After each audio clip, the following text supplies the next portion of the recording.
Good evening, everyone. This is Josh here, and we're going to do another review, a little quick movie review. Well, maybe not exactly a movie review, as I'm actually going to be reviewing a series. That being most recently the It Welcome to Derry series, which serves as a prequel to the movies from 2017 2019. There will be some spoilers ahead. So, for those of you who haven't watched it and don't want to know anything about it, then you may want to pause this video and come back to it later after you watch the series. I would highly recommend to watch it. Um, Overall, I just wanted to say that I did enjoy the series, but there were a few things that I'm kind of on the fence on, and some things I probably would have done differently, and some things I just didn't quite like that they did. I'm not going to do too huge of a deep dive into the plot. I'm not going to discuss like one episode after another. I just want to give an overall general uh my overall view of the series as a whole is basically what I'm going to be doing. So here we go. So just giving you basically a basic rundown of the story. The story takes place in 1962, about 27 years before the events of It Chapter 1. It has woken from its 27-year slumber and is now preying on the people of Derry, mostly, of course, children.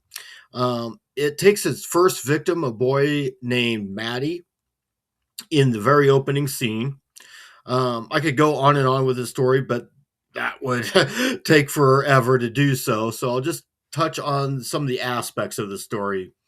We are introduced after Maddie's death. We are in a very grisly scene that involves him trying to leave Derry, and this family driving a car ends up picking him up, and he's hoping to get out of town. Well, this family as a whole ends up being it, and of course devours him.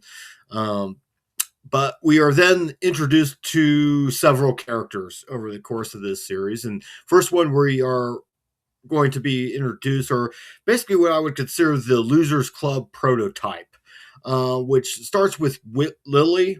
We have Will, who we would certainly assume is Mike Hanlon's father. We have Ronnie, who for a while I was thinking it could be also Mike's mother, but we're still unsure about that, just the way the series ends. And then we also would run into eventually Rich and Marge. And so from there, we are also introduced to Mike's, basically, who would be Mike's grandparents, which is Will's parents. And that's Major Leroy Hanlon and Charlotte Hanlon. Of course, Leroy is a Air Force officer. There's an Air Force base there in Derry. Some of the other characters we get to be introduced to is General Shaw, who's Leroy's commanding officer. We also get Dick Halloran. Yes, the same Dick Halloran from The Shining. He makes an appearance in this series, which is kind of a cool thing, to have another person from another Stephen King property make a entrance into this series. We're also introduced to Rose, who is an elder of the local Native American tribe that, of course, has dealt with it through several generations and knows how to contain him. We're also introduced to Hank Grogan, which is Ronnie's father, who is basically falsely accused of killing the children that were victims of it in the first episode. And then we also have Police Chief Clint Bowers, who we would assume, once again, is the grandfather of Henry Bowers, and he is every bit of an asshole as his grandson. So I guess the apple really doesn't fall far from the tree at all when it comes to the Bowers bloodline. Now, what did I like about Welcome to Derry? For starters, and the obvious one is Bill Skarsgård's performance as It, or Pennywise, when he takes that form. His performance was terrific as always. Now, we don't see Pennywise in that form until later in the series. I think it was about episode 5 that we get our first glimpse of him. but his presence is felt from the very beginning. And when we do see Pennywise, we see him at his most brutal in this, not only in this series, but counting the movies as well, especially in the last two episodes. Skarsgård, like in the movies, makes every on-screen appearance count, and for the best. The gore and the effects are overall done very well. I just wish the Machetes, who of course gave us the movies, also did this series, wish they wouldn't rely so much on CGI, because there were some scenes in the CGI which were a little bit wonky at times. There's a scene where that involves Marge's eye socket coming out, and it looks really bad. But I guess I could leave that to something that I didn't quite like. But yeah, but overall, I thought the tension and the build up was done very well. I could see where some people might be a little bit frightened or uneasy while watching this series. Like I alluded to earlier, having the character of Dick Halloran was a big positive. He is basically being used by the military to locate the presence of it, along with these three ancient Native American burial markers, which are designed to keep it contained in a specific area. I do, once again, I love the idea of bringing another Stephen King story into this story. I hope they do more of that into future seasons. Overall, I enjoyed the child characters in the series, with I think the characters of Will and Ronnie being the standouts. Although they didn't Although they still didn't quite resonate with me as a whole as the original Losers Club did in the both in the movies and the miniseries.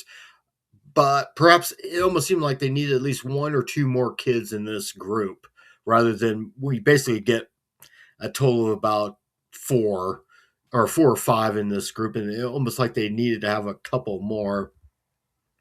I really liked the character of Rose once again. It was a good idea of introducing the Native American tribe into this storyline, as they do have an important part in the centuries long battle with it. Of course, they are referenced in It Chapter 2. So I'm sure we will see more of them going forward. I thought the characters of Leroy and Charlotte were also great characters. Leroy is a bit of an has a bit of an arc in this. In the beginning, he's just a loyal, by the book Air Force officer that's committed to the mission, but over time finally begins to question authority. Charlotte's a really great character. She's basically a no nonsense type of woman who we learn was involved in the civil rights marches down in the South, because they're family that have uprooted, I think it was from Louisiana up until Maine. And as we find out, they face the same prejudices up north than they did in the South. It's just a little bit more tongue in cheek up north. So the performances overall, I think, were terrific by all the actors involved. The series, like I said, was created by the Machetes, Andy and Barbara. So it has the same tone and feel of the movies as you would expect. But with it also being set in 1962, it does also have a little bit of a feel of the miniseries as well. So I thought that was a great combination of tones for the series. Now, some of the things I'm on the fence on. For stars, the story is a little bit all over the place. When the story is focusing on the kids, I enjoyed it. But there is a backstory too regarding how it decided on using the Pennywise form in the first place. And that little backstory works really well. And it kind of leads into some things in It Chapter 2 revolving this clown's daughter, who becomes almost a loyal subject to it because she still thinks it's his father, but I won't give out too much of that. There's certainly a very good narrative on racism that was written very well in the storyline. And like I said, I'm glad they introduced the Native American tribe into the story. But then there's this subplot involving the military that just doesn't make any sense. And I'm going to discuss that later here in the next section. There has also been, and this is another thing I'm a little bit on the fence on, and some of you may agree, might disagree, but There seemed to be too much ancestry leading to characters in the original story. Since we know Leroy is Mike Hanlon's grandfather, we know he lives because he's in it chapter 1. Mike's father, Will, we know has to at least live in order for Mike to be born. So we know he's safe. Oh, and here's Marge, someone I thought was a goner for sure. Until we find out in the last episode, when looks like Pennywise is going to devour her, that she's actually going to be Richie's mother. So we also know that she's safe. So I might be overstating this, but it would appear that half the characters in this story have to live in order for the future events to happen, which kind of takes away from the suspense and the tension of who lives and who's going to die. Um, so, and the same thing with the whole Bowers thing too. So I think maybe they had too much of that in the story. I think I've been fine with just focusing on um, Will, Mike's basically father and his grandparents. I'm fine with that, but maybe the rest of the stuff, maybe not have any more ancestral ties here. Now, here's some other critiques and grievances, but and forgive my French, but the whole French, but the whole military subplot is just plain fucking stupid. Seriously. Sure, through the subplot, we are introduced to the Hanlons and also Dick Halloran, but they could have been introduced in another way. Maybe the Hanlons just moved there. Maybe Dick Halloran has been a long time resident there at Derry, and by this time he's a young man, so maybe when Pennywise he makes his presence felt, Dick is able to lock into him, but it it's just it's so convoluted because here's the spoiler alert here. This guy, General Shaw, who I'm now going to refer to as General Dumbass, has this great, wonderful plan of capturing it and using him as a weapon against the Soviet Union. Yeah, brilliant plan.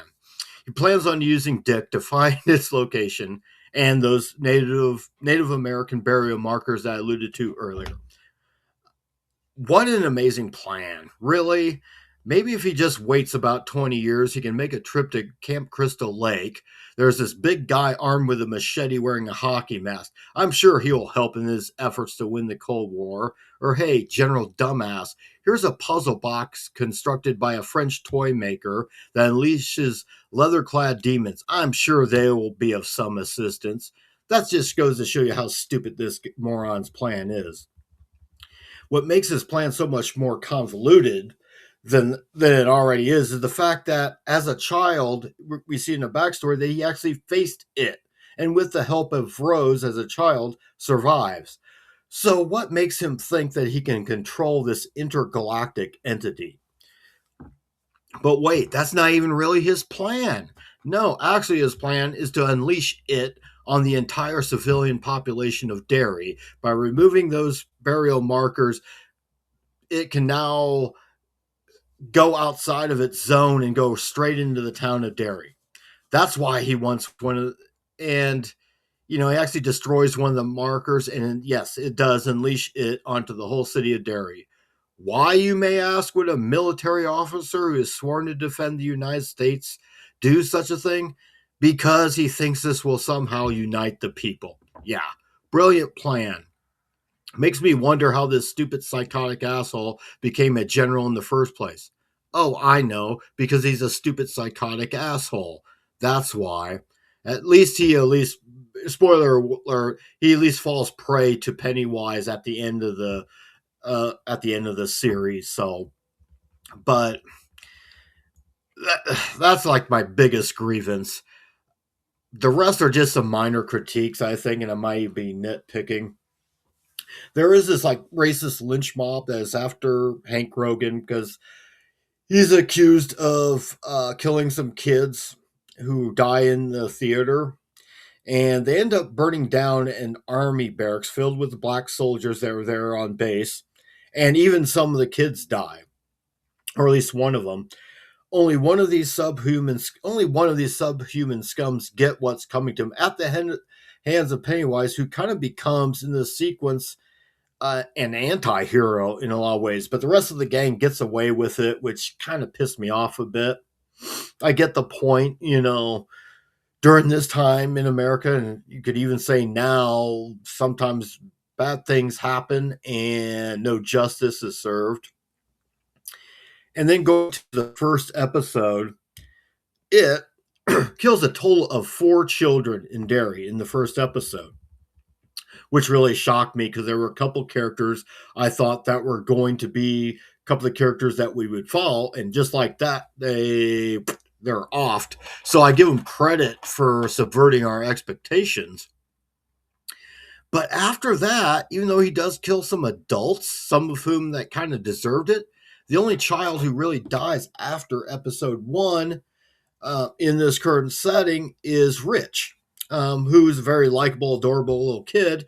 But Rich doesn't even die at the hands of it. He dies in that fire I was talking about earlier from smoke inhalation while trying to save Marge. Which brings me to another critique that I know I will get tarred and feathered for, because everyone would just got all gushed and teary-eyed over this episode. I get it, but Rich and Marge were becoming this cute little couple, okay? But Rich's death, he should have died at the hands of Pennywise, because his death scene was just too, shall I say, Titanic. Think Jack and Rose on the raft. Of course, I'm not a big fan of that movie at all. And if you like it, that's fine, but I can't stand it. But that was an opportunity for Pennywise to feed on young Rich, which would have made it that much more traumatic, I think, because after all, that's what Pennywise does. And that didn't happen. Plus, what he does is he puts Marge in this crate to shield her from the fire, or I don't know what it was, a big old crate. And the two of them could easily have fit in both, but instead he puts her in there and like sits on top of it so she can't get out. And it's mushy. Let's be honest. It's just like, yeah, what are we doing here? But getting back to Pennywise too, there's an awesome scene in the last episode where he takes a whole auditorium full of kids, basically to be his late night dinner. But at the end, every single one of them are saved. In other words, this series finished on too happy of an ending in regards to it.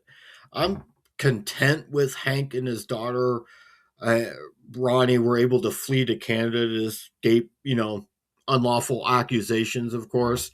And I expected the Hanlons to survive, but the story needed to end, I think, more tragically. Perhaps Lily, who we follow from the very beginning, should have maybe at the very end fallen prey to Pennywise as well. This would have given, since this is a character we follow from the very beginning, this would have given the ending a far more emotional and tragic gut punch that I was expecting. Isn't that the point in the triumph of the Losers Club, after all? They were the ones to defeat and eventually kill the Eater of Worlds for the most part. So I myself was under the assumption that it was feeding at will throughout these centuries and has never really been stopped or defeated. The fact that his plans in 1962 were thwarted, does that take away from the Losers Club eventual victory in the future? And finally, speaking of the future, it is revealed in the final episode that it has the ability to see into the future. We learn this when it reveals to Marge that she will have a son named Richie, who, along with his friends, will end up killing him. Now, I'm paraphrasing this, but Pennywise says something to the effect, the past, the future, the present, it's all the same to me. So it already knows he is doomed, and they are hinting that he can somehow teleport to different times in history. I hope that's not the case, because this is opening up a whole whole can of worms that could really mess up the timeline and just complicate the overall story that much more. So I really hope they don't go that route going forward. So my final thoughts are, despite some of the issues that I had, mainly the military subplot and the fact that the series kind of ends on too much of a happy note, I would still recommend anyone who's a fan of the original story, the miniseries, and the movies to give it a try. I hope going forward, though, we see more crossovers with other stories from Stephen King, from the Stephen King universe. That would be kind of cool to see someone like Randall Flagg make an appearance, or maybe the devil himself, Leland Gaunt, perhaps an ancestor of Carrie. How about a young Judd Crandall from Pet Cemetery? That could be pretty cool. I just hope that the ending of each of these future seasons becomes darker and more tragic for the protagonist. Maybe scrap the idea of it being able to see into the future, just forget they even introduced that, and be less reliant on the whole family bloodlines thing. And for the love of Jupiter and Juno, can we get the fucking turtle already? Seriously, I want to see the turtle. But anyhow, thanks for watching this series. Give me this episode. Give me a thumbs up, like, share, subscribe. I'm giving Welcome to Derry an 8 out of 10. Like I said, overall, I still enjoyed it. It's a fun watch, and I would still recommend it. I just hope they kind of clean up the writing a little bit going forward. So until then, I will see you guys next time, and take care, everyone.